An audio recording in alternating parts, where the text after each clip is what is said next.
नमस्कार दोस्तों, शिक्षा ज्योति भारत से मैं हूं अर्चना शर्मा। दोस्तों, आज हम जानने वाले हैं भारतीय राष्ट्रीय आंदोलन के तृतीय चरण को, जिसकी समयावधि मानी जाती है 1920 से 1947 तक, यानी स्वतंत्रता प्राप्ति तक। चूंकि इस चरण में राष्ट्रीय आंदोलन का नेतृत्व महात्मा गांधी जी द्वारा किया गया था, इसलिए इसे गांधीवादी युग भी कहा जाता है। महात्मा गांधी जी अत्याचार और शोषण के विरुद्ध संघर्ष के लिए एक नई शैली अपनाए हुए थे। अपनी अद्भुत नेतृत्व क्षमता और इसी शैली के कारण उन्होंने भारतीय राष्ट्रीय आंदोलन को जन जन तक पहुंचाकर व्यापक रूप प्रदान किया था। ये मानते थे कि स्वराज की प्राप्ति सत्य के मार्ग पर चलकर ही प्राप्त होगी, न कि अहिंसा अपनाने से। इसीलिए स्वराज प्राप्ति के मार्ग में इन्होंने दो सशक्त हथियार अपनाए थे। वे हथियार थे सविनय अवज्ञा और दूसरा था असहयोग।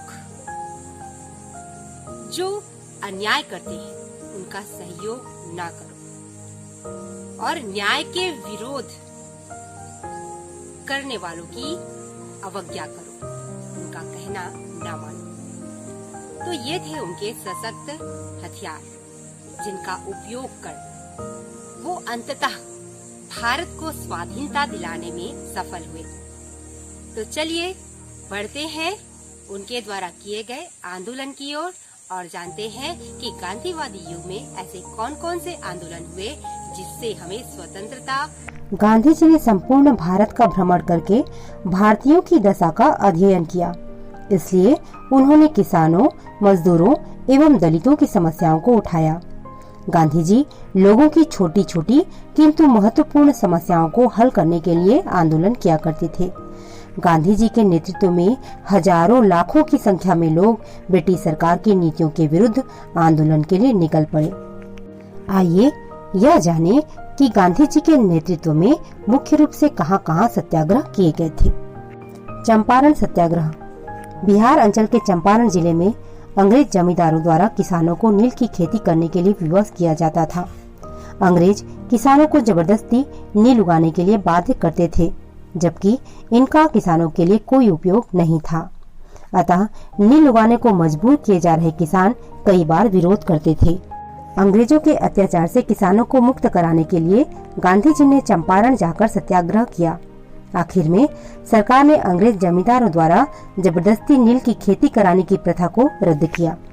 खेड़ा सत्याग्रह। गुजरात के खेड़ा जिले में अकाल पड़ा और प्लेग भी फैला।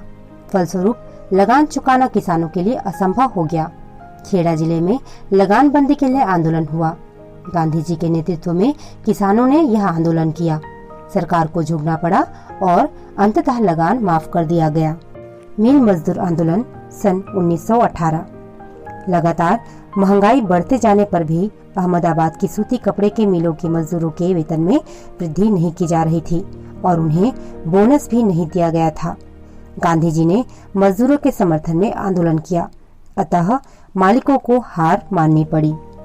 दोस्तों, भारतीय राष्ट्रीय आंदोलन की कुछ घटनाएं और घटित कुछ घटनाओं की तारीखें अविस्मरणीय हैं, जिन्हें हम चाहकर भी नहीं भूल सकते।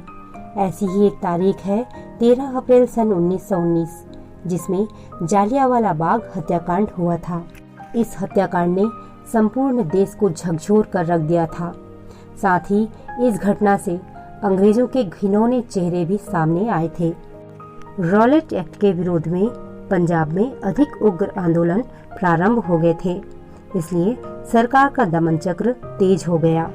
अंग्रेज सरकार ने दमन चक्र को तेज करते हुए दो राष्ट्रवादी नेता सत्यपाल और डॉक्टर सैफुद्दीन किचलू को गिरफ्तार कर लिया था। इन दोनों राष्ट्रवादी नेताओं के गिरफ्तारी के विरोध में अमृतसर के जालियांवाला बाग में एक विशाल सभा का आयोजन किया गया था। यह बाग 3 ओर से ऊंची दीवारों से घिरा था और एकमात्र छोटी सी गली बाग में आने जाने का रास्ता थी। 13 अप्रैल सन 1919 की इस सभा में काफी संख्या में लोग इकट्ठे थे। चूंकि उस दिन बैसाखी का भी त्योहार था। इनमें युवक, वृद्ध, पुरुष, महिलाएं तथा बच्चे भी थे। तभी अचानक ब्रिटिश जनरल डायर ने बिना चेतावनी दिए निहत्थे भीड़ पर गोली चलाने का आदेश दे दिया। इनमें कई सौ निर्दोष लोगों की मृत्यु हो गई और हजारों लोग घायल हुए। इस जघन्य हत्याकांड के कारण संपूर्ण भारत में जनाक्रोश उमड़ पड़ा और विरोध प्रकट करने के लिए सर्वत्र सभाएं होने लगी। कविवर रविंद्रनाथ टैगोर ने ब्रिटिश सरकार द्वारा प्रदत्त सम्मान सर की उपाधि का परित्याग कर दिया। इस हत्याकांड ने मध्यम वर्गीय राष्ट्रवाद को जन जन वर्गीय राष्ट्रवाद में परिवर्तित कर दिया था। खिलाफत आंदोलन, जिसकी समयावधि 1919 ईस्वी से 1922 ईस्वी तक मानी जाती है। तुर्किस्तान के सुल्तान विश्व के सभी मुसलमानों के धर्मगुरु माने जाते थे। प्रथम विश्व युद्ध के बाद अंग्रेजों ने तुर्की की नई सरकार पर समझौते के अंतर्गत कठोर शर्तें लाद दी। इस शर्त के अनुसार खलीफा यानी धर्मगुरु का पद समाप्त कर दिया गया था। इसे पुनः स्थापित करने के लिए भारतीय मुसलमानों ने आंदोलन किया। यही खिलाफत आंदोलन कहा जाता है। गांधी जी का विश्वास था कि खिलाफत के प्रश्न पर राष्ट्रीय स्तर पर आंदोलन किया जाए तो हिंदू मुसलमान एकता को सुदृढ़ता मिलेगी और राष्ट्रीय आंदोलन सशक्त बनेगा। अतः गांधी जी ने खिलाफत आंदोलन का समर्थन किया और 1 अगस्त सन 1920 ईस्वी को असहयोग आंदोलन प्रारंभ कर दिया। इस आंदोलन को देश भर में समर्थन मिला। विद्यार्थी भी अब बड़ी संख्या में शामिल हुए। राष्ट्रीय शिक्षा देने वाले विद्यालयों एवं महाविद्यालयों की स्थापना की गई। असहयोग आंदोलन का समर्थन करते हुए लोगों ने सरकारी नौकरी छोड़ दी। वकीलों ने अदालत का बहिष्कार कर दिया। विदेशी वस्तुओं का बहिष्कार किया गया और उनकी होली जलाई गई और उनके स्थान पर स्वदेशी को अपनाया गया। स्वदेशी का प्रभाव अब गांव-गांव पहुंच गया था। अंग्रेजों के अत्याचार, गोलीबारी और गिरफ्तारियां आंदोलन की लहर को नहीं रोक सकी। अंग्रेजों ने आंदोलन को बर्बरता पूर्वक कुचलने का भी प्रयास किया। असहयोग आंदोलन का प्रभाव इतना तीव्र था कि आंदोलन के दौरान क्रांतिकारी सशस्त्र क्रांति का रास्ता छोड़कर असहयोग आंदोलन में शामिल हो गए थे। गांधी जी ने हमेशा इस बात पर जोर दिया था कि समूचा आंदोलन शांतिपूर्ण एवं अहिंसक होना चाहिए, किंतु 5 फरवरी सन 1922 को उत्तर प्रदेश के चौरी चौरा में लोगों ने शांतिपूर्ण जुलूस निकालकर प्रदर्शन किया। प्रदर्शन के दौरान ही कुछ प्रदर्शनकारियों की पुलिस से बहस हो गई। उसके बाद क्रोधित भीड़ ने पुलिस चौकी में आग लगा दी। कई सिपाही जलकर मर गए। अंग्रेजी शासन ने 22 सिपाहियों की हत्या के जुर्म में 19 किसानों को फांसी पर चढ़ाया और 150 किसानों को काला पानी का दंड दिया गया। इस हिंसक घटना से गांधी जी अत्यंत दुखी हो गए और 12 फरवरी 1922 को उन्होंने असहयोग आंदोलन वापस ले लिया। असहयोग आंदोलन अचानक वापस ले लेने के कारण क्रांतिकारियों को निराशा हुई। उन्होंने अपना क्रांतिकारी आंदोलन पुनः प्रारंभ कर दिया। पुराने सक्रिय क्रांतिकारी सचिंद्र नाथ सान्याल, राम प्रसाद बिस्मिल और योगेश चंद्र चटर्जी इनके नेता थे। इन क्रांतिकारियों ने लखनऊ के निकट काकोरी में एक रेलगाड़ी को रोककर सरकारी खजाना लूटा। सरदार भगत सिंह एवं बटुकेश्वर दत्त ने लाहौर में पुलिस सार्जेंट सैंडर्स की गोली मारकर हत्या कर दी। चूंकि सैंडर्स ने एक प्रदर्शन के दौरान लाला लाजपत राय पर लाठियां बरसाई थी, जिससे उनकी मृत्यु हो गई थी और वे गरम दिल के प्रमुख नेता माने जाते थे, जिनको क्रांतिकारी अपना आदर्श मानते थे। इसके बाद भगत सिंह और सुखदेव ने दिल्ली की केंद्रीय विधानसभा में 8 अप्रैल सन 1929 को बम फेंका। उनके बम फेंकने का उद्देश्य किसी को मारना नहीं, बल्कि आम जनता तक अपनी बात पहुंचाना था। इसलिए बम फेंकने के बाद वे भागे नहीं, बल्कि वहीं खड़े रहे। इस बम कांड में गिरफ्तारी के बाद भगत सिंह, राजगुरु और सुखदेव को सैंडर्स की हत्या के आरोप में फांसी की सजा दी गई थी। इसके बाद इलाहाबाद के अल्फ्रेड पार्क में एक मुठभेड़ के दौरान चंद्रशेखर आजाद भी शहीद हो गए। आजाद के शहीद होने के बाद पंजाब, उत्तर प्रदेश और बिहार में क्रांतिकारी आंदोलन लगभग समाप्त सा हो गया। सविनय अवज्ञा आंदोलन। गांधी जी ने वायसराय से नमक पर लगे कर तथा नमक बनाने के सरकार के एकाधिकार को समाप्त करने की मांग की। इनका मानना था कि नमक जैसे आवश्यक वस्तु पर कर लगाया जाना अन्यायपूर्ण है।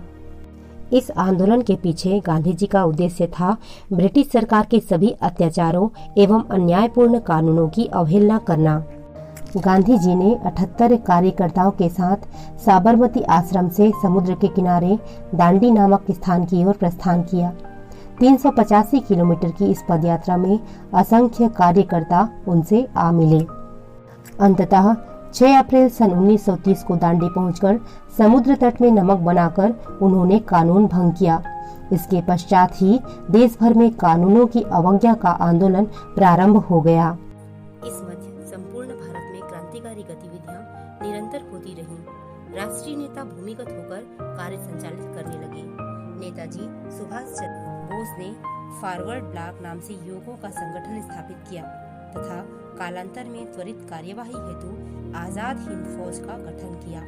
सुभाष चंद्र बोस ने भारतीयों को संघर्ष में शामिल होने का आह्वान करते हुए कहा, तुम मुझे खून दो, मैं तुम्हें आजादी दूंगा। मुंबई के विशेष अधिवेशन में 8 अगस्त 1942 को अंग्रेजों भारत छोड़ो का प्रस्ताव पारित किया गया। ब्रिटिश सरकार ने हर संभव कठोरता और बर्बरता से आंदोलन को कुचलने का प्रयास किया। अंततः गांधी जी ने पूरे देश से आह्वान करते हुए कहा, करो या मरो। सार्वजनिक स्थानों पर तिरंगा फहराया गया। सत्याग्रहियों ने गिरफ्तारी दी। वास्तव में यह सबसे बड़ा अहिंसात्मक जन आंदोलन था। भारतीय राष्ट्रीय नेताओं के अथक प्रयासों से मार्च 1946 में अंग्रेज सरकार ने स्वतंत्रता की मांग स्वीकार कर ली। इस संवैधानिक प्रक्रिया के अंतर्गत नए वायसराय लॉर्ड माउंटबेटन को भारत भेजा गया। इंग्लैंड की संसद में एक कानून पारित किया गया जिसे 1947 का भारतीय स्वतंत्रता अधिनियम कहते हैं। अब कांग्रेस एवं मुस्लिम लीग के मध्य विवाद को सुलझाने का भरसक प्रयास किया गया। अंततः देश में हो रहे दंगे एवं अंतरिम सरकार में मतभेद तथा तनावों के कारण देश का विभाजन अनिवार्य हो गया था। भारत और पाकिस्तान के बीच सीमा रेखा खींचने के लिए विभाजन परिषद एवं सीमा आयोग ने अपना कार्य शुरू कर दिया। 1947 में सभी राजनीतिक दलों ने पाकिस्तान को एक अलग राष्ट्र के रूप में स्वीकार कर लिया। दोनों देशों की सीमाएं निर्धारित की गयी। ब्रिटेन की संसद द्वारा पारित भारतीय स्वाधीनता अधिनियम के अंतर्गत भारत तथा पाकिस्तान 2 स्वतंत्र देशों में बांट दिया गया था। इसलिए भारत 15 अगस्त एवं पाकिस्तान 14 अगस्त को अपना स्वतंत्रता दिवस मनाता है। तो दोस्तों, आज अपने इस वीडियो लेसन में हमने भारतीय राष्ट्रीय आंदोलन के तृतीय चरण अर्थात गांधीवादी युग को विस्तार से जाना और यह जाना कि इस युग में ऐसे कौन कौन से आंदोलन हुए जिसने स्वाधीनता संघर्ष में एक नए अध्याय की शुरुआत की और जिसके कारण हमें स्वाधीनता प्राप्त हुई। तो आज के लिए इतना ही। धन्यवाद।